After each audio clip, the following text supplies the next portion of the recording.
Hey guys, what is going on? Tech and Gaming Reviews here.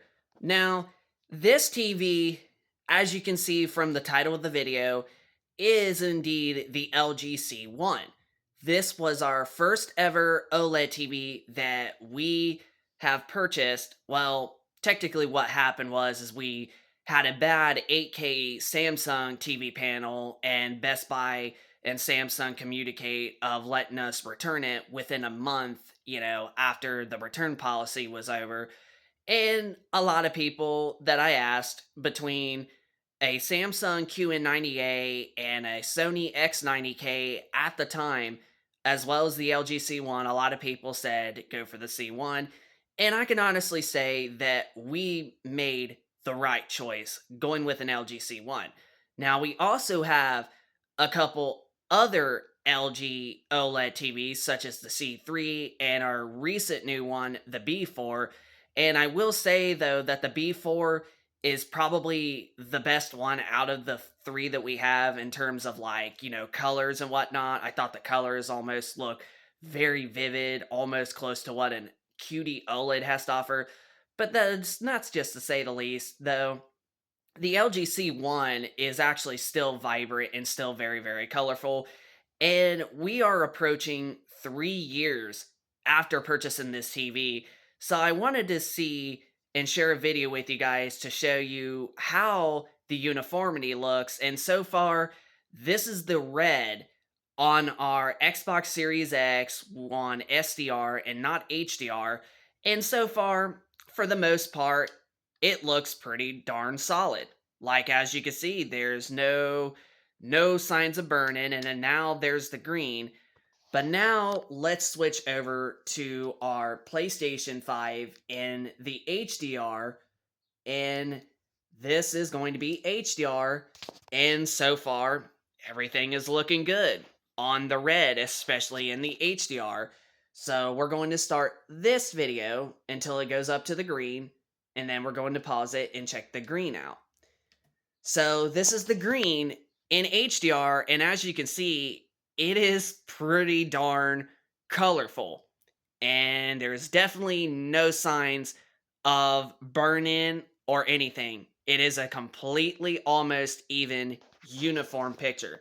Now, let's switch over to our Series X on SDR. And so far with SDR, it's looking pretty much the same. So the green is still really punchy, it's still really vivid, it's still colorful. So it looks pretty darn good on this part. Now, let's wait for the next color, and the next color is dark blue.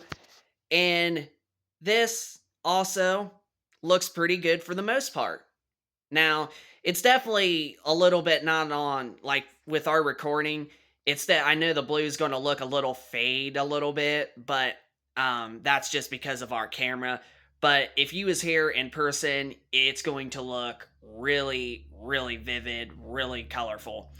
So, now, let's switch over to the HDR on our PlayStation 5 and see how it looks in HDR. And we should be getting there, and kaboom. And so far, we're looking at it. So far, it looks darn good too. No signs of burning, no nothing. It legitimately looks good. So, yeah, we've not got like a ton of hours put into this TV. I know that was probably weird that I said that like 3 times. But we do have a decent good bit of 2,071 hours played into this TV, not just in terms of gaming, but just, normal watchage. And I know I kind of said that wrong, but you get the idea. Normal, TV watching and gaming, combined, it's been pretty darn good. And as you can see, the consoles we have are the PS5 Series X and as well as the PS5 Pro. Now, the only reason I have the PS5 Pro as well as an original PS5 is basically if I want to, download certain games to the regular 5 and some that aren't enhanced or some that don't look that much noticeable, from the PS5 to the Pro. I could just keep them on the regular 5, and then some, that do look really different and is a noticeable improvement on the Pro, then I'll just download them to the PS5 Pro in order to save space. So I feel like that's a smart thing.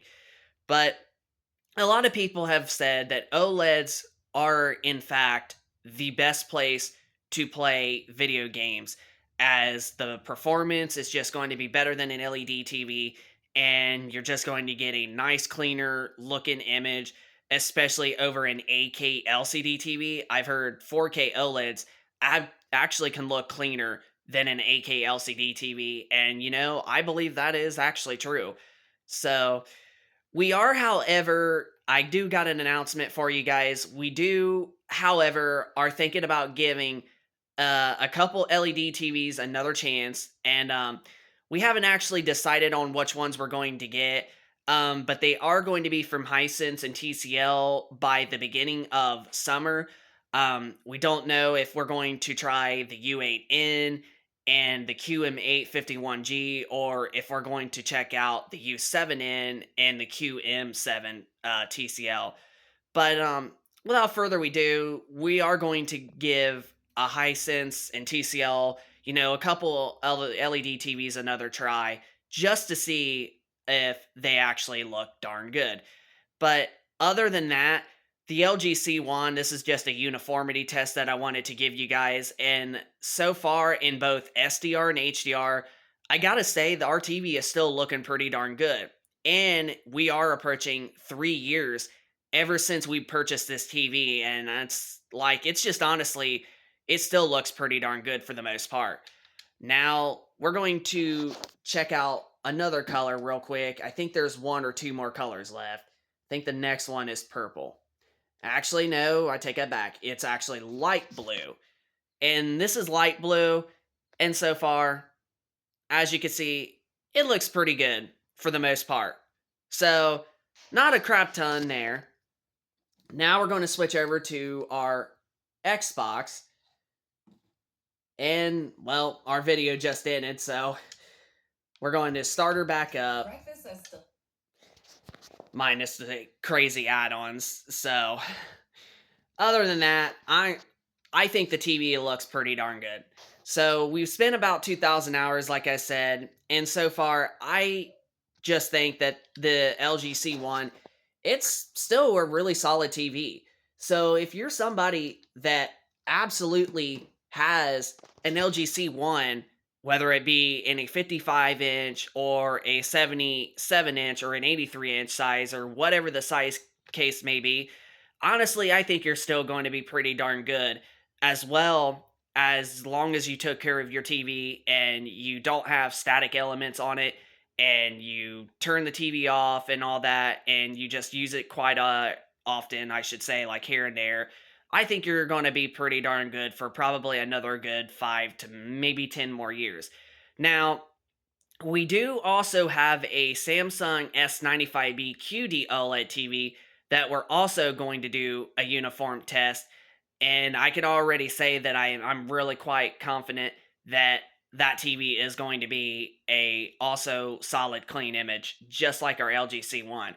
And LG OLEDs have known for having slightly worse uniformity than Samsung's QD OLEDs, but not by a large margin. It's just like a very tiny, like, maybe 10% more dirty screen uniformity than a QD OLED, but other than that, it's not really a noticeable difference. As long as you got an OLED and not an LED TV, the uniformity is going to look better on an OLED than an LED TV. But that's why they call panel lottery for the LED TVs, because you could get a nice LED TV that almost looks uniformed just like an OLED, and you could get lucky.